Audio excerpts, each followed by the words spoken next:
श्री कृष्ण कहते हैं कि रिश्ते जीवन की सबसे सुंदर और अनमोल धरोहर होते हैं। ये वो धागे हैं जो हमारे जीवन को अर्थपूर्ण बनाते हैं और हमें एक दूसरे से जोड़ते हैं। चाहे वो परिवार हो, मित्र हो या जीवन साथी, हर रिश्ता हमारे जीवन में एक विशेष स्थान रखता है। रिश्तों की नींव विश्वास और समझ पर आधारित होती है। बिना विश्वास के कोई भी रिश्ता टिक नहीं सकता। जब हम किसी से जुड़ते हैं तो हम अपने दिल का एक हिस्सा उस व्यक्ति को सौंपते हैं। ये विश्वास और समझ ही है जो हमें एक दूसरे के करीब लाती है और हमारे रिश्तों को मजबूत बनाती है। उदाहरण के तौर पर माता पिता और बच्चों के बीच का रिश्ता सबसे गहरा और मजबूत होता है।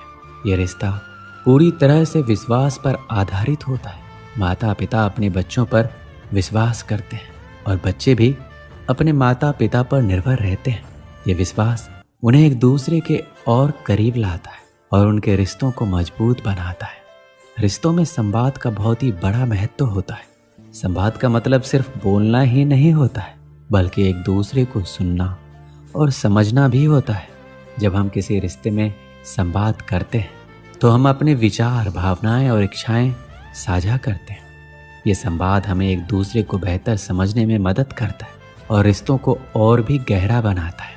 बहुत बार रिश्तों में गलतफहमियां आ जाती है और ये गलतफहमियां रिश्तों में दरार डाल देती है। ऐसी स्थितियों में संवाद ही वो माध्यम है जिससे हम अपने रिश्तों को बचा सकते हैं। एक छोटे से कस्बे में एक परिवार रहता। उस परिवार में माता पिता और उनके 2 बच्चे थे। उनका जीवन सामान्य था, लेकिन समय के साथ साथ माता पिता के बीच संवाद की कमी होने लगी।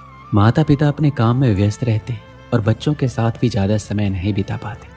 धीरे धीरे परिवार के सभी सदस्य एक दूसरे से दूर होने लगे क्योंकि उनके बीच बातचीत कम हो गई थी। माता पिता सोचते थे कि बच्चे उनके भावनाओं को समझते होंगे और बच्चे ये मानते थे कि उनके माता पिता को उनकी समस्याओं का पता है। लेकिन असल में किसी के पास ये जानने का समय नहीं था कि दूसरे के मन में क्या चल रहा है। एक दिन बच्चे किसी बात से बहुत परेशान हो गए, लेकिन उन्होंने अपने माता पिता को कुछ नहीं कहा। दूसरी तरफ माता पिता भी काम के तनाव से गुजर रहे थे, लेकिन बच्चों से उन्होंने भी कुछ नहीं कहा। धीरे धीरे घर का माहौल तनावपूर्ण हो गया और हर कोई अकेलापन महसूस करने लगा। एक दिन परिवार में अचानक एक बड़ी बहस हो गई। ये बहस छोटी सी बात से शुरू हुई, लेकिन उसमें हर कोई अपने दिल की सारी भड़ास निकालने लगा। बच्चों ने अपने माता पिता को बताया कि वो कितने अकेले और अनसुना महसूस करते हैं और माता पिता ने भी अपनी चिंताओं और परेशानियों को साझा किया। उस दिन के बाद सभी ने महसूस किया कि उन्होंने एक दूसरे से बात करना ही बंद कर दिया था, जिससे सारे रिश्ते कमजोर हो गए थे। परिवार के सभी सदस्य इस बात पर सहमत हुए कि संवाद की कमी ने उन्हें दूर कर दिया था। उन्होंने तय किया कि अब वो नियमित रूप से एक दूसरे से खुलकर बात करेंगे, अपने मन की बातें साझा करेंगे और एक दूसरे की बातों को ध्यान से सुनेंगे। इसके बाद परिवार का माहौल बदल गया। सभी एक दूसरे से ज्यादा जुड़ाव महसूस करने लगे और उनके बीच का प्यार और सम्मान बढ़ गया। वो समझ गए थे कि संवाद ही वो कड़ी है जो रिश्तों को मजबूत बनाती है और हर समस्या का समाधान संवाद से ही निकलता है। रिश्तों में सहनशीलता और धैर्य का बहुत ही बड़ा योगदान होता है। जब 2 लोग एक दूसरे के साथ जीवन बिताते हैं तो उनके बीच मतभेद होना स्वाभाविक है, लेकिन इन मतभेदों को सुलझाने के लिए सहनशीलता और धैर्य की आवश्यकता होती है। जब हम किसी रिश्ते में सहनशीलता दिखाते हैं तो हम दूसरे व्यक्ति की कमजोरियों और कमियों को समझते हैं, उन्हें स्वीकार करते हैं। ये स्वीकृति ही रिश्ते को मजबूत बनाती है। माफी और माफ करने का रिश्तों में विशेष महत्व होता है। कोई भी रिश्ता पूर्ण नहीं होता, हर रिश्ते में गलती की गुंजाइश होती है। ऐसी स्थिति में माफी मांगना और माफ करना ही वह साधन है जिससे हम अपने रिश्तों को बचा सकते हैं। जब हम माफी मांगते हैं तो हम अपनी गलतियों को स्वीकार करते हैं और अपने रिश्तों को बेहतर बनाने की कोशिश करते हैं। इसी तरह जब हम किसी को माफ करते हैं तब हम उस व्यक्ति को दूसरा मौका देते हैं और उसके साथ अपने रिश्ते को नई शुरुआत देते हैं। माफी और माफ करना ही वो गुण है जो हमें हमारे रिश्तों को दीर्घकालिक और स्थायी बनाते हैं। प्रेम और स्नेह किसी भी रिश्ते की आत्मा होते हैं। बिना प्रेम और स्नेह के कोई भी रिश्ता जीवित नहीं रह सकता। जब हम किसी से प्रेम करते हैं तो हम उस व्यक्ति की खुशियों और दुखों में सहभागी बनते हैं।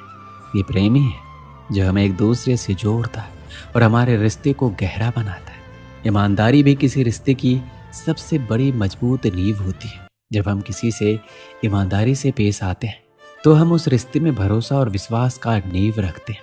ईमानदारी ना सिर्फ हमारे रिश्तों को मजबूत बनाती है बल्कि ये हमें भी अंदर से मजबूत बनाती है। हर रिश्ते में उतार चढ़ाव आते हैं और ऐसे में ईमानदारी ही वह गुण है जो हमें उन चुनौतियों का सामना करने में मदद करता है जब हम अपने रिश्ते में ईमानदार होते हैं। एक समय की बात है, रामू और श्यामू दो अच्छे दोस्त थे। दोनों एक ही गांव में रहते थे। बचपन से साथ साथ खेले, पढ़े और बड़े हुए। उनके बीच गहरी दोस्ती थी, एक दूसरे पर पूरा भरोसा करते थे। एक दिन रामू को अपने परिवार की आर्थिक स्थिति सुधारने के लिए शहर जाना पड़ा। जाने से पहले उसने श्यामू से कहा, श्यामू, मैं कुछ पैसे छोड़कर जा रहा हूँ, इन्हें संभाल कर रखना, कभी जरूरत पड़े तो मैं वापस आऊंगा तो ले लूंगा। श्यामू ने ईमानदारी से रामू का पैसा संभाल लिया और उसे सुरक्षित रख दिया। कुछ सालों बाद रामू वापस गांव आया। वह काफी बदल चुका था। उसके जीवन में बहुत सी कठिनाइयां आई थी। वह जब श्यामू से मिला तो श्यामू ने तुरंत वह पैसा लौटा दिया जो रामू ने उसे दिया था। रामू ने पैसे लेने से इनकार कर दिया और कहा, श्यामू, तुमने इन पैसों को इतने सालों तक संभाल कर रखा, इसका मतलब है कि तुम सच्चे दोस्त हो। लेकिन मैं इस पैसे को अब नहीं ले सकता। मैंने इस शहर में बहुत मेहनत की, अब मेरे पास पर्याप्त पैसा है, ये पैसा तुम रख लो। श्यामू ने रामू की बात सुनकर कहा, रामू, ये तुम्हारा पैसा है, मैं इसे नहीं रख सकता। मैंने सिर्फ ईमानदारी से संभाल कर रखा था। दोस्तों, दोस्ती में ईमानदारी सबसे जरूरी होती है। अगर तुम ये पैसा नहीं लोगे तो मैं अपनी ईमानदारी पर शक करूंगा।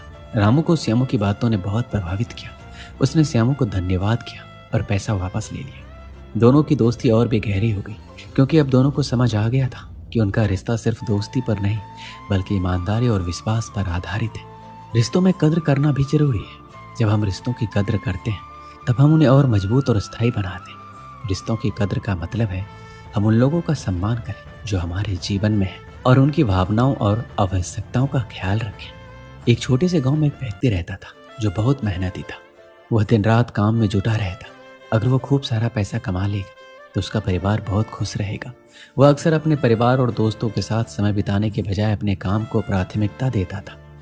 वह व्यक्ति सोचता था, एक दिन जब वह अमीर हो जाएगा तब वह अपने परिवार के साथ समय बिताएगा और अपने दोस्तों से मिलेगा। इसी सोच में वह दिन रात मेहनत करता रहा। उसका व्यापार खूब बढ़ने लगा, उसकी संपत्ति भी बढ़ती गई, लेकिन उसके रिश्तों में दरार आने लगी। एक दिन वह व्यक्ति अचानक बीमार पड़ गया। अब उसने अपने काम से छुट्टी ली। घर पर रहते हुए उसने देखा कि उसका परिवार उससे दूर हो गया था। उसका बेटा अब उसके पास नहीं आता, उसकी पत्नी उससे कम बातें करती और उसके दोस्त भी अब उससे मिलने नहीं आते थे।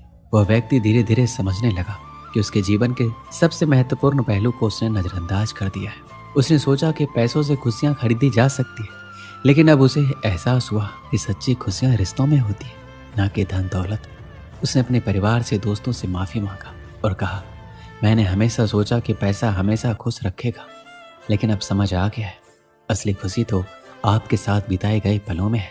मैं चाहता हूँ कि हम सब मिलकर समय बिताएं, बात करें और एक दूसरे के साथ रहें।